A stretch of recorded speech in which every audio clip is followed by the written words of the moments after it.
Dear young friend, how do I begin to tell you of my relationship with my eating disorder, affectionately known to me as Ed, that has spanned over 30 years of my life? It all started with a very casual introduction by my roommate during my freshman year in college.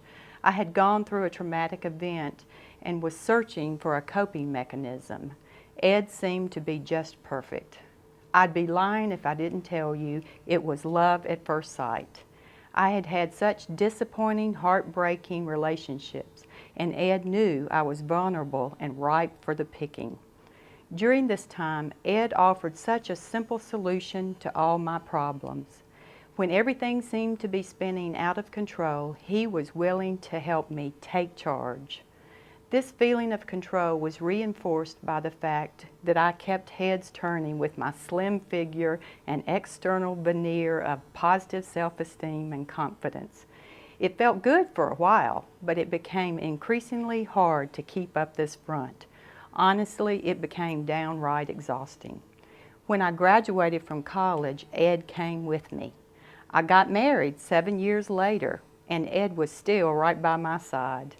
While pregnant with my triplets, Ed left me for a while, but when the triplets were born, the stresses of parenthood pushed me even closer to him, as he seemed like the only one who could help me cope.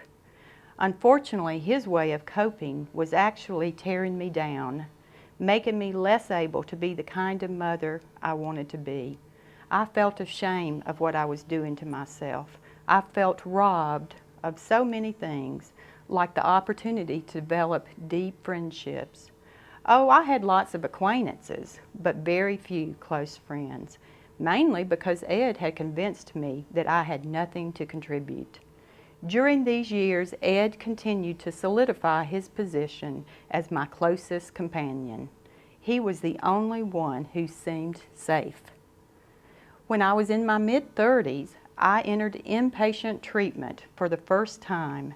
Never in a million years would I have imagined this happening, especially at that age.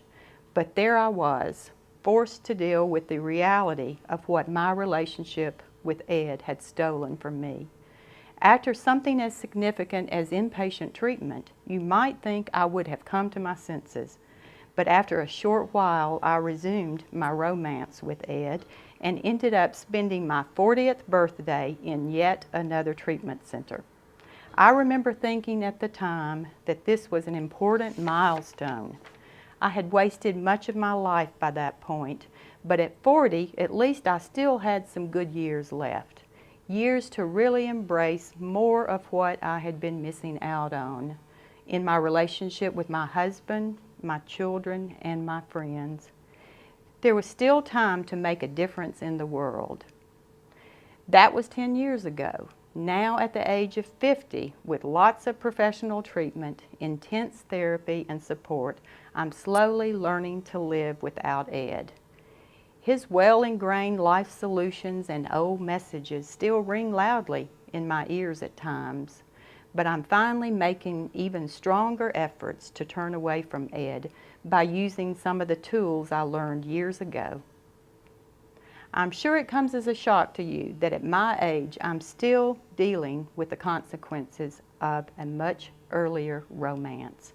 But you have to understand, Ed is a very conniving, jealous guy, and frankly, there has been no other relationship quite like this one. Today, I'm symptom-free as far as acting out goes, but I still feel burdened with negative self-esteem and concerns about how I present myself to others. The whole body image thing is still a big deal to me. Even at 50, I'm paying the price for what started in college more than 30 years ago. It doesn't have to be this way for you. I am so thankful that at your young, tender age, you're blessed to have so many avenues of awareness to explore. That was just not the case for me. When I started struggling, professionals were just beginning to become acquainted with my newfound friend, Ed. And so my advice to you, if you find yourself in a similar type of relationship as this, don't wait to start the divorce proceedings. If you believe you can have a brief fling with Ed, you just may well end up like me, giving the best years of your life to him. And for those of you who may not consider yourselves young anymore, it's never too late to start recovering. I serve a mighty God who promises me that he will restore to me those stolen years, and he is standing true to his word. He is able and willing to do the same for you. All you have to do is ask. Praying with you on this journey, Rebecca.